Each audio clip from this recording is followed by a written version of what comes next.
नमस्कार दोस्तों, ये रामचंद्र जी का भजन है। मैं आप लोग को सुना रही हूँ। अच्छा लगे तो कमेंट करके ज़रूर बताइएगा।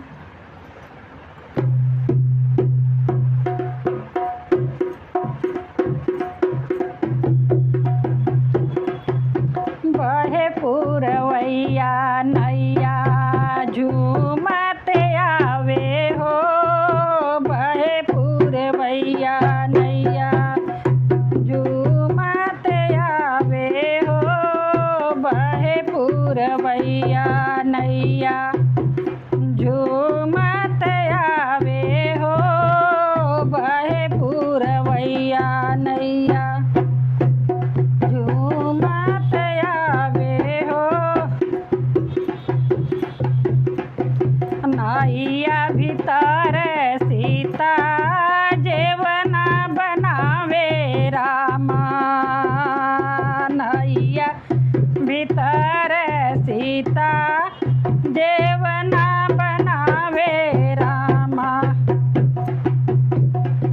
जेवे के राम जी, जेवे के राम जी, जेवेला है रमणवा हो, यही बन सीता जी के हरेला रमणवा हो, यही बन सीता जी के हरेला रमणवा हो।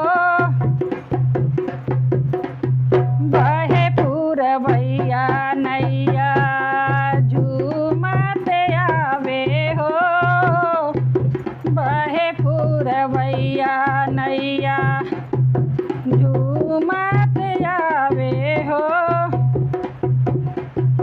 नैया भीतर सीता घरला भरा में रामा, नैया भीतर सीता घड़िला भरा में रामा।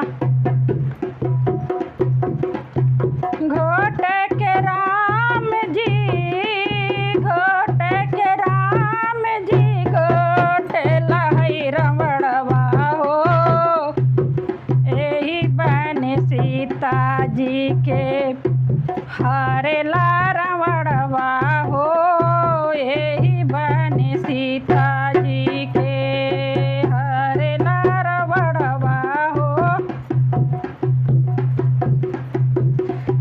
बहे पुरवैया नैया झूमत आवे हो, बहे पुरवैया नैया झूमत आवे हो।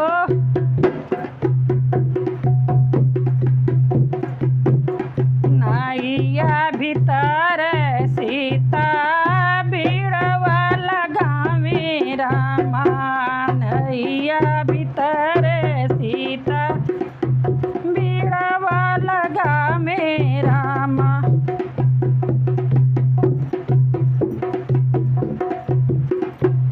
कूच के राम जी, कूच के राम जी, कूचला है रमणवा हो, यही बन सीता जी के हरेला रमणवा हो, यही बन सीता जी के हरेला रमणवा हो।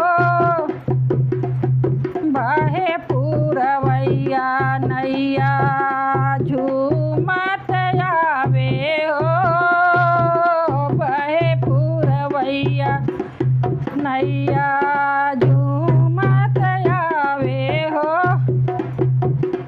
बहे पुरवैया नैया